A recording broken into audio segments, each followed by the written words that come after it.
এখন আমি সুমাইয়ের জন্য ভুনা খিচুড়ি রাঁধবো। কি কি দেই দেখুন। এই হলো চাল, এই হলো ডাল, 1 পোয়া চাল 1 পোয়া ডাল। এবার দেব অন্য মশলা। এটা হলো পেঁয়াজ, এটা হলো রসুন, এটা হলো লঙ্কা, মরিচ দিছি। এবার হচ্ছে এই যে দেখেন, এই যে হলুদের গুঁড়া। এবার দিলাম হলো জিরা, এবার দিলাম হলো তেজপাতা, এই যে দেখেন তেজপাতা।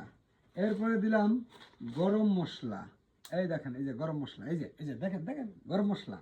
এরপরে দিচ্ছি হলো এই যে অয়েল মানে তেল তেল তেল, এই যে তেল দিচ্ছি, এই যে তেল দিচ্ছি, অনেকগুলি দিয়েছি। এবার দিচ্ছি হলো 1 নম্বর খাঁটি মশলা, হ্যাঁ মশলা দিছি, এই যে দিয়েছি মশলা। এবার হলো আমি সুন্দর করে মাখাবো। এই যে মাখামাখি শুরু হয়ে গেছে, এখন মাখামাখি শুরু হয়ে গেছে। কি দেয় নেই বলেন, কমেন্টে বলেন কি দেয় নেই? লবণ দেয় নেই। এই যে লবণ আমার কাছে, এই যে আমি লবণ দিচ্ছি, এই দেখেন চল্লিশ লবণ। এই যে লবণ দিয়ে সুন্দর করে খাইতেছি, খালি মন খাইতেছি। খাবে কে? হ্যাঁ, সুমাইয়া খাবে। এটা তো মনেই করেন, বুঝেনি তো সুমাইয়ের হাতে কি করে খাওয়াইতে হবে, যাতে সুমাইয়া আমার পাশে সবসময় থাকে।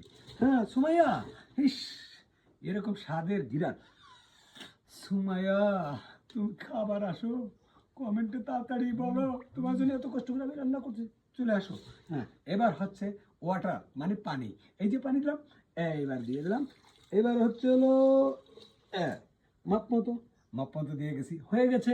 এখন আমি চুলের উপর বসাই দিচ্ছি, এই যে বসাই দিলাম। এই যে এখন আমি কি ফায়ার করে জ্বালাই দিলাম। এই যে চুলা এখন জ্বলতেছে, রান্না হয়ে যাবে। সবাই কি জিবলাই কি জলপড়ে চলে আসবেন, খাইতে পারবেন। অনেক স্বাদের কি টাকলার হাতের রান্না। আর রান্না মানে কি ব্র্যান্ড, আই এম টাকলা কাকু। আর টাকলা কাকু মানে অনলি ওয়ান।